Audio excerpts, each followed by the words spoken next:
Selamat datang kembali ke mata kuliah fenomena perpindahan. Kali ini kita akan membahas mengenai peneracaan energi menggunakan neraca sel. Topik yang akan kita bahas itu adalah mengenai bagaimana peneracaan energi menggunakan neraca energi sel dan juga mengenai kondisi batas. Kemudian kita akan masuk ke contoh konduksi panas dengan sumber panas listrik dan konduksi panas dengan sumber panas kekentalan.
Nah, untuk kondisi batas yang umum digunakan ya dalam peneracaan energi itu antara lain pertama adalah suhu di suatu permukaan itu dapat ditetapkan ya.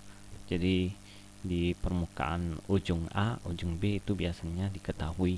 Kemudian fluks panas normal ke suatu permukaan itu juga dapat ditetapkan ya. Jadi misalnya ada disuplai panas ya sebanyak Q melewati suatu permukaan, maka fluks panasnya itu di permukaan tersebut sudah dapat diketahui.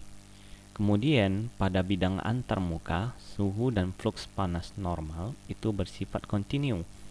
Ya, jadi kalau ada interface, biasanya suhu di interface tersebut ya di fase 1 dan fase 2 yang mendekati interface itu sama, dan fluks panasnya juga bersifat kontinu.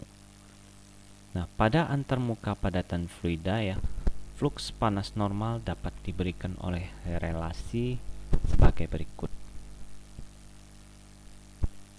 Nah, itulah ya kondisi-kondisi batas yang sering kita jumpai. Nah, kita akan langsung membahas mengenai contoh. Jadi contoh pertama kita ini adalah konduksi panas dengan sumber panas listrik. Di sini ya kita ada sebuah kawat listrik ya, Anda bisa lihat di samping ini dengan jari-jari penampangnya ya. Kawatnya itu tebalnya ya, kalau kita bilang dalam bahasa awam itu diameter ya. Diameternya D, tebalnya D, jari-jarinya R otomatis, dan memiliki konduktivitas listrik KE ya. Nilainya KE. Arus listrik itu mengalir pada kerapatan arusnya itu adalah I ampere per cm kuadrat, dan transmisi arus listrik bersifat tak balik, dan sebagian energi listrik itu terkonversi menjadi panas. Anda bisa lihat di sini, jadi ada panas ya yang dihasilkan di bagian tengah ini, kemudian panasnya itu akan mulai menyebar keluar. Nah, tentu ini karena bentuknya silinder, otomatis kita pasti menggunakan koordinat silinder ya untuk menganalisis perpindahan energi di dalam kasus ini.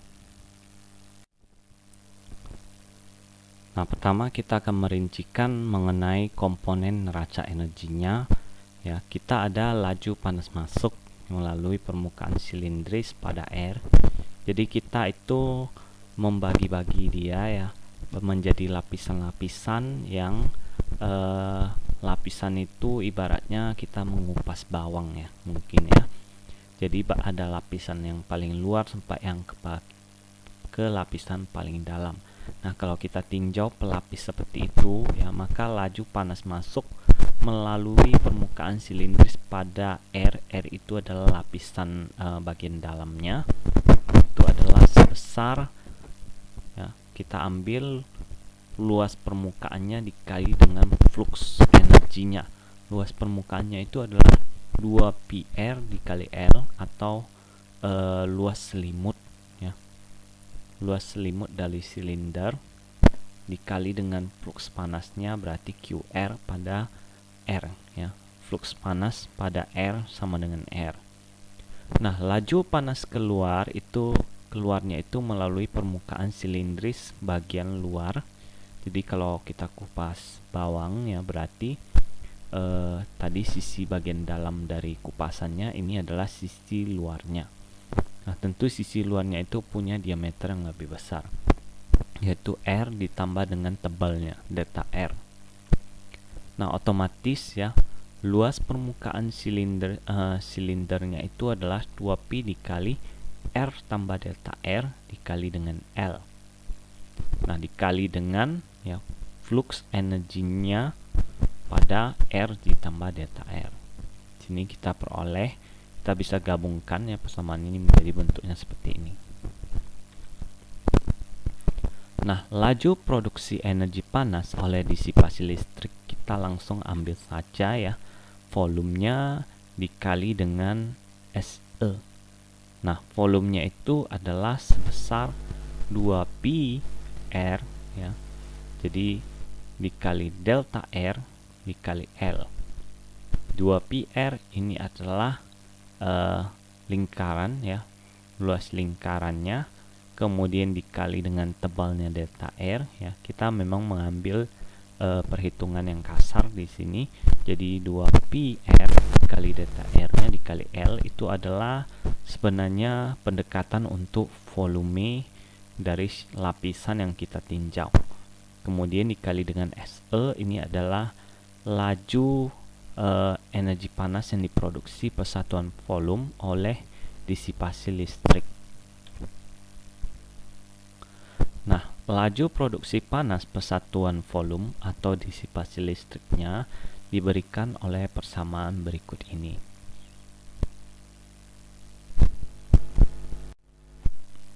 Nah, kalau kita gabungkan ya persamaan-persamaan barusan, kita akan dapat ya, laju masuk dikurang keluar ditambah dengan produksi ya, di sini nggak ada kerja yang dilakukan karena nggak ada fluida sebenarnya ya, itu sama dengan 0. Nah, itu tadi kawatnya, jadi nggak ada aliran fluida. Nah, kemudian persamaan yang di atas ini kita bagi dengan 2π delta R dikali L. Nah, mengapa kita membaginya dengan 2π delta R dikali L? Karena variabel-variabel ini merupakan konstanta. Ya.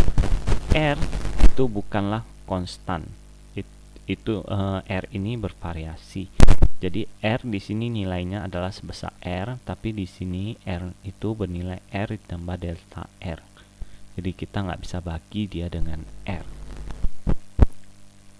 Kita dapatlah bentuk persamaan ini nanti menjadi R QR pada R sama dengan R dikurang R QR pada R sama dengan R tambah delta R dibagi dengan delta R ditambah ya, R dikali SE itu sama dengan 0. Kita ambil limit delta R menuju 0, bentuk ini akan menjadi persamaan berikut ini, yaitu persamaan yang dalam bentuk integral. Nah, selanjutnya ya, kita sederhanakan ya, kita pindah ini ke samping, kemudian kita kali negatif, kita akan dapat dr QR per dr sama dengan SE dikali R. Nah, persamaan 10/26. Nah, untuk kondisi batas, kita pertama mengambil ya, pada R sama dengan 0, QR atau flux panas R itu adalah suatu konstanta, suatu nilai yang tidak kita tahu. Pada R sama dengan R ya, panasnya, suhunya di permukaan R ini sama dengan T0. Kemudian boundary condition yang ketiga itu adalah boundary condition umum, yaitu di suatu radius dengan nilai R ada flux panas yang sama dengan QR dan suhu di radius tersebut adalah sebesar T. Nah, kita integrasi dulu persamaan yang sebelumnya itu dengan kondisi batas 1 dan 3. Jadi yang satu ini dengan yang umum. Ketika kita integrasi ya, perhatikan bahwa di sini kita akan peroleh ya, pada R sama dengan 0, R dikali QR ini akan bernilai 0 ya. Jadi ketika kita integrasi ya, untuk boundary condition yang pertama, R dikali QR itu adalah 0, tak peduli nilai QR ini berapa. Kemudian pada boundary condition ketiga, RQR itu adalah sama dengan RQR. Kita integrasi, kita akan peroleh RQR itu sama dengan SE R kuadrat per 2, atau QR itu flux panas itu sama dengan SE dikali R per 2. Di sini kita sudah memperoleh persamaan yang menghubungkan flux panas ya dengan radius. Jadi flux panas itu berubah-ubah tergantung radiusnya. Nah, kemudian ya, dari persamaan 10/29 ini kita selanjutnya akan substitusi yang menggunakan hukum Fourier. Nah, jadi QR sebelumnya sudah kita bahas ya, itu sama dengan negatif K gradien suhu terhadap radius ya. Nah, kita substitusi, kita akan peroleh persamaan berikut.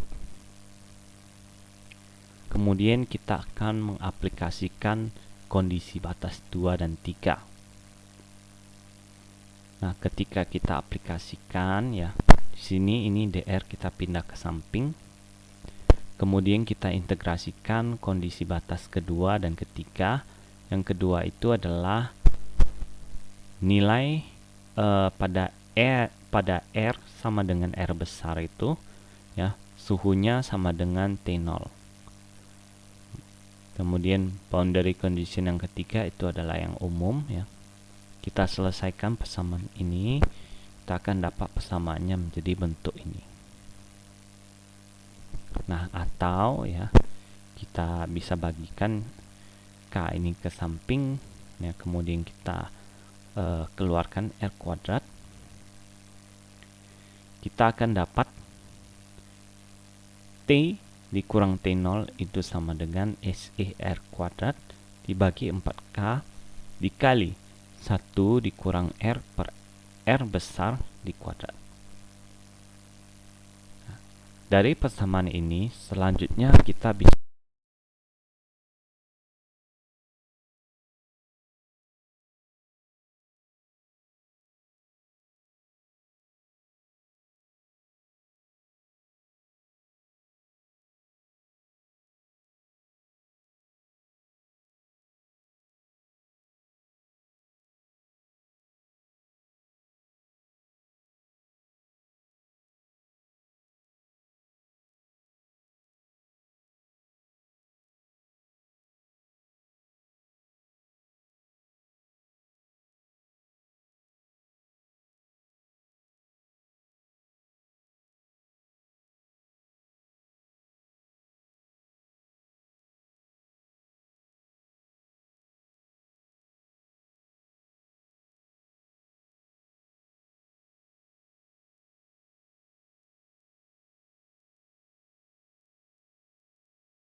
Nah, untuk aliran panas ke permukaan sepanjang kawat ya, cukup kita kalikan flux panasnya dengan luas permukaan dari kawatnya, yaitu luas permukaan luar kawat ya, 2pi R radius luar kawat dikali dengan panjang kawat ya, itu akan kita peroleh luas permukaan kawatnya ya, tanpa memperhitungkan ujung-ujung ya. Kemudian dikali dengan flux panasnya QR ya, pada R sama dengan R, pada radius sama R radius luar. Nah, kita tinggal input ya, maka kita akan dapat bahwa aliran panas ke permukaan sepanjang kawat itu adalah sama dengan pi R kuadrat dikali L dikali SE. Nah, sebenarnya ya, untuk peneracan energi panas ini kasusnya itu menyerupai aja dengan yang perpindahan momentum. Jadi kalau kita bandingkan ya, analisis perpindahan panas kawat listrik dengan aliran dalam pipa, ya, maka kita akan peroleh sebenarnya ada banyak hal yang mirip. Yang pertama ya, kemiripan antara hasil integrasi yang pertama, yaitu nanti kita peroleh kalau di momentum kita mengandalkan tegangan geser ya, di perpindahan energi atau panas kita mengandalkan flux panas. Nah, kemudian untuk integrasi kedua ya, dari perpindahan momentum kita peroleh fungsi kecepatan. Nah, kalau di perpindahan panas kita justru dapat fungsinya adalah suhu ya. Nah, kemudian pada kondisi batas ya, di R sama dengan 0 ya, tegangan geser itu adalah suatu nilai yang tidak kita ketahui, sedangkan di fenomena perpindahan panas fluxnya itu adalah suatu nilai yang tidak diketahui. Nah, begitu juga pada R sama dengan R ya, kecepatannya 0, kemudian di sini beda suhu itu sama dengan 0 ya. Kemudian properti transport ya, yang mendefinisikan momentum itu adalah viskositas, sedangkan yang panas itu adalah konduktivitas. Nah, yang menjadi penghasil momentum ya untuk aliran dalam pipa itu adalah beda tekanan sepanjang pipa. Kalau di heated wire di sini adalah kawat yang dipanaskan itu adalah SE ya, disipasi panas oleh listrik. Nah, kemudian dalam peneracaan kita menggunakan asumsi kalau di aliran dalam pipa mu-nya konstan, di sini justru K dan Ki-nya yang konstan. Oke, selanjutnya kita membahas mengenai konduksi panas ya. Kali ini dengan sumber panas kekentalan. Nah, ini contohnya Anda bisa lihat di gambar berikut ini. Jadi di sini permukaan pipa ya, jadi ada dua pipa ya, atau dua silinder ya, kita bisa lihat di sini. Yang silinder yang dalam itu nggak bergerak ya, dan suhu di permukaan pipa dalam ini dipertahankan pada T0, sedangkan suhu pipa luar dipertahankan pada suhu TB ya. Ini boleh sama boleh enggak. T itu ya dapat dianggap fungsi R semata. Nah, kalau silinder dalam tidak bergerak, silinder luar ini berputar pada kecepatan sudut omega. Nah, T dapat dianggap fungsi R semata itu karena ya secara logika kita menganggap bahwa suhu di sini dan di sini karena berbeda ya, maka tentu pada radius yang berbeda dia fluida-fluida itu akan punya suhu yang berbeda. Nah, tapi untuk sudutnya, yaitu secara radial ya, itu tidak ada perbedaan. Artinya di sudut sini kalau radius sekian dari pusat pada sudut ini dengan di sudut lain, misalnya di sini pada radius yang sama, itu tidak akan ada perbedaan. Nah, di situ asumsi yang kita gunakan, dan asumsi ini cukup logis ya. Kemudian juga kalau kita tarik ke dalam, yaitu sepanjang pipanya. Jadi di sini nggak nampak ya. Ini karena kita hanya melihat dari sisi, katakanlah ini sisi atasnya ya. Jadi ada terus ke bawah. Nah, sepanjang L itu juga tidak punya pengaruh ke profil suhu ya. Jadi mau di ujung di sini maupun di agak dalam atau agak depan ya. Ini gambarnya 2 dimensi, jadi nggak bisa dijabarkan lebih rinci ya. Itu suhunya tidak ada pengaruh dari posisi fluida di panjang pipanya. Nah, kemudian ya, kalau kita amati fenomena ini ya, maka ketika silinder luar itu berputar ya, maka kita boleh menganggap fluida itu berlapis-lapis ya. Tiap lapisan fluida itu akan bergesekan dengan lapisan fluida sebelahnya. Apa yang terjadi kalau silinder luar berputar? Tentu akan terjadi yang namanya pergerakan ya. Jadi kalau kita anggap ya, di sini untuk pembahasan fenomena ini kita mendekatinya dengan mengabaikan pengaruh kurvatur ya. Jadi pendekatan ini punya catatan, yaitu kita mengamati hanya fenomena ketika ya celah antara kedua silinder ini sangat kecil ya dibanding dengan radius.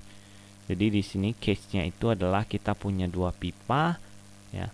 Pipa yang dalam dan luar ini sangat-sangat dekat. Maka pendekatannya bisa kita lakukan ya dengan mengabaikan pengaruh kurvatur, dan kita menganggap antara dua pipa tersebut itu tidak ada lengkungan ya atau datar. Jadi ketika pipa luar bergerak, pipa dalam tidak bergerak, maka itu seperti dua pelak tipis yang pernah kita bahas di perpindahan momentum sebelumnya. Jadi profil kecepatannya akan nampak seperti ini, di mana kecepatan paling cepat itu adalah di bagian pipa luar yang bergerak, sedangkan bagian pipa dalam yang tidak bergerak ya kecepatan fluida itu 0. Nah, kemudian karena ada pergerakan fluida, maka akan menyebabkan panas, dan panas ini juga akan terdifusi. Nah, mengenai profil suhu di dalam ini, itu nanti akan kita bahas kenapa bentuknya seperti ini ya.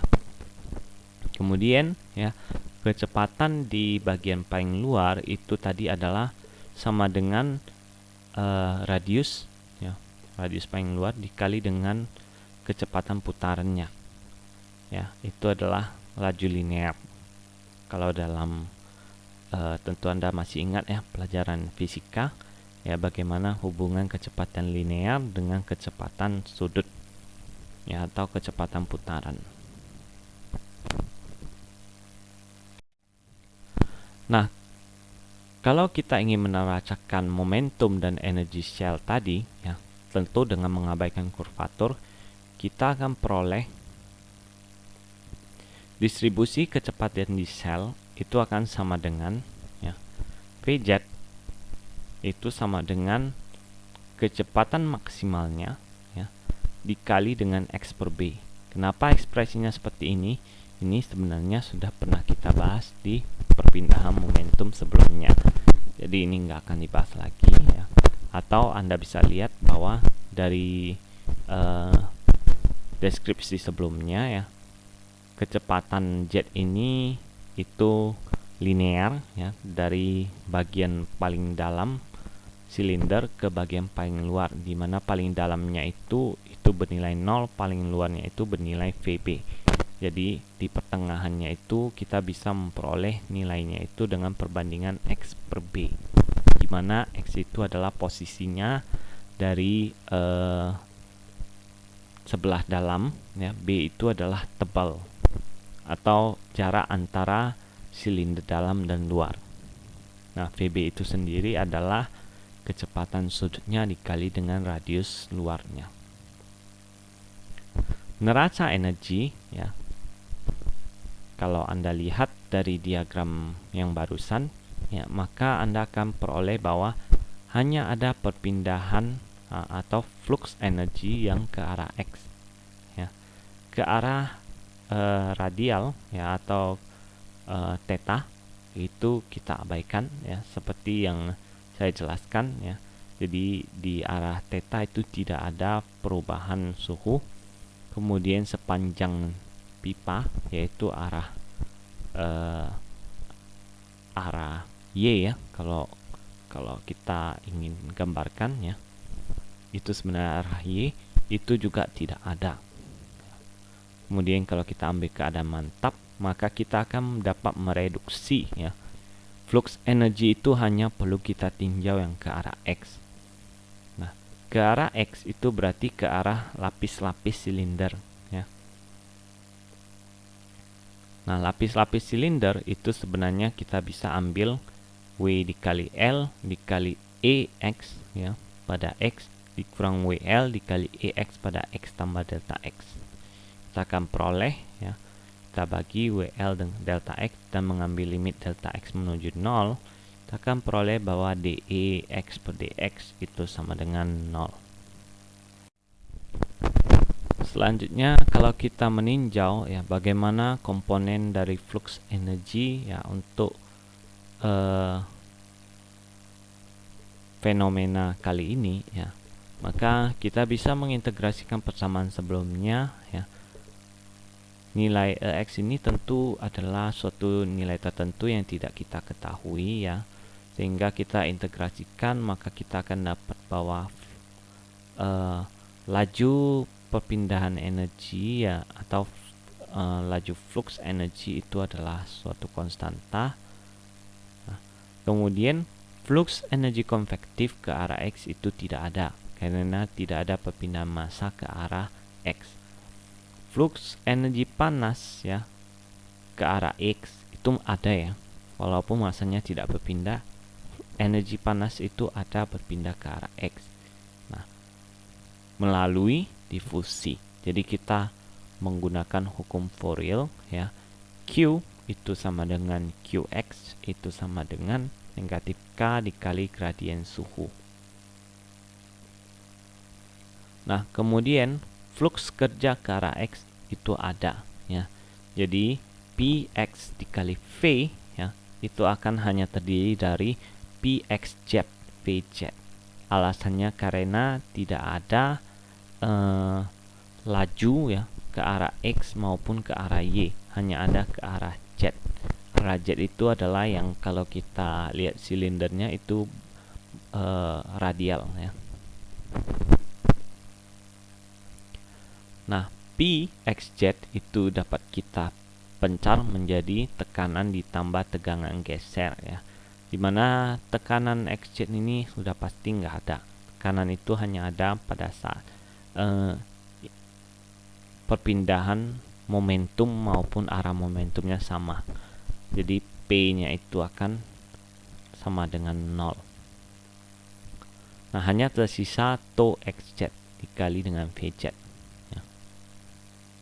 Tau Xz itu adalah negatif mu, ya, dou Vz per dou X. Nah, otomatis, ya, kalau kita gabungkan, ya, ke persamaan flux energi kombinasi, kita akan peroleh persamaan ini.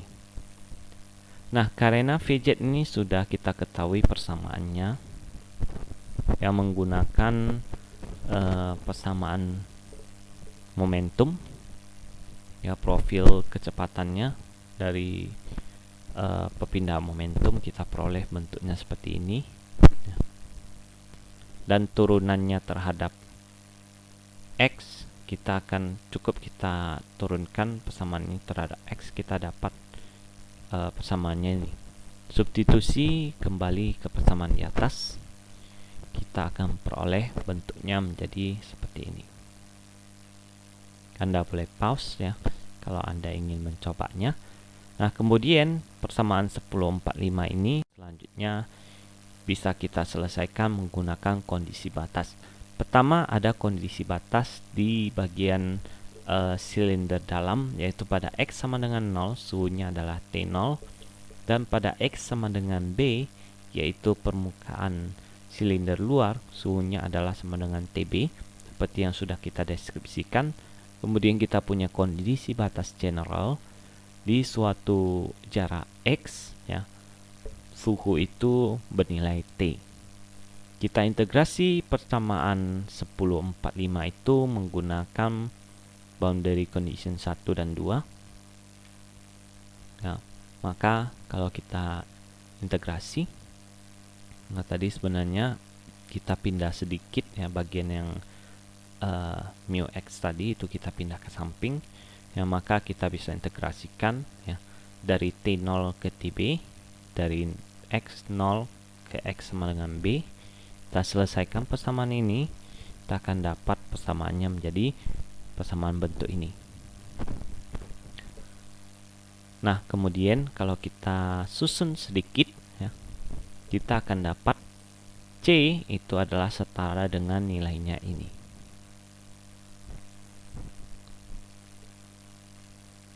Nah, selanjutnya kita akan mencari fungsi suhu. Caranya adalah kita integrasi persamaan 1045, yaitu persamaan sebelum persamaan yang C sama dengan sekian tadi. Ya, kita integrasikan, tapi kali ini kita gunakan kondisi batas 1 dan 3. Jadi di kondisi batas 3 ya itu masih yang general.